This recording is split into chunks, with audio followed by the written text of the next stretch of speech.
Hello everyone, and welcome back to another video of Zach Strain Productions. And today we're going to be doing Engines of Conrail Episode 3, the General Electric C30-7.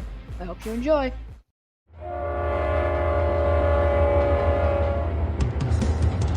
In 1976, Conrail began operations to take over the dramatically failed Penn Central Railroad. The railroad went bankrupt in 1970, which would become one of the largest bankruptcies in America's history. GE locomotives inherited from Penn Central were U-30Cs, U-33Cs, and U-36Cs. But after not even a year in service, Conrail was realizing the age of their fleet. The first U-30Cs were made all the way back in 1966.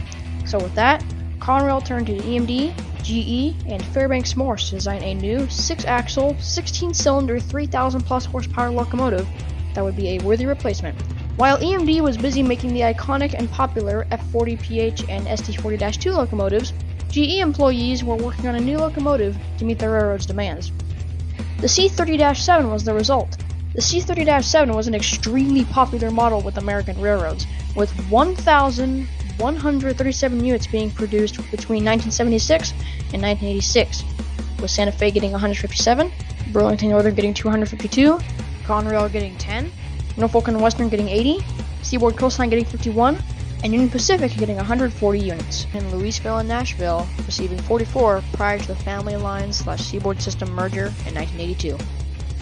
The GE C30-7s have a C-C wheel arrangement, was 67 feet 3 inches long, 15 feet 2.5 inches tall, and weighed 366,000 pounds, or 183 US tons. They had a 3,600 horsepower, 4-stroke, 7 FDL-16 series prime mover. They had 3,000 US gallons of fuel, 91,600 pounds of starting tractive effort, and 91,500 pounds of continuous tractive effort, and a gearing ratio of 83/20, which allows them to reach a speed of 70 miles an hour. Conrail's 10 production units were all delivered in 1977, and over time would slowly replace the older fleet, with the last U-36C being retired in 1987. In 1984, Conrail would also order 50 C30-7A experimental units, which were delivered that same year. While they do look like a C30-7, the C30-7As were different mechanically.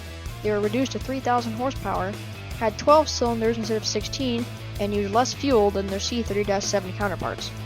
Railroads saw the C30-7 as a big help during the 70s oil crisis, since the gas per barrel price doubled, causing a widespread gas shortage, and would continue regular service until 1998. This was the time of the Conrail split, when infrastructure and locomotives split between CSX Transportation and Norfolk Southern. It was also done to restore rail freight competition in the Northeast, which had been absent for almost 23 years. The C30-7As and C30-7s were equally split between CSX Transportation and Norfolk Southern. Norfolk Southern got 25 C30-7As, and so did CSX. NS got 5 C30-7s, and so did CSX. Some of the C30-7As went to Chicago Freight Car Leasing in Australia. These were used to rebuild their 442 class locomotives into GL class, which entered service in 2003.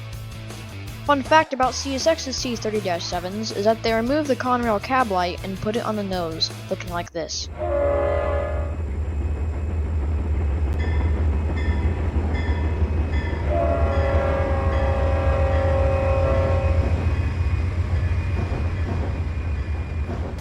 Their life on CSX and NS was uneventful, with no incidents reported.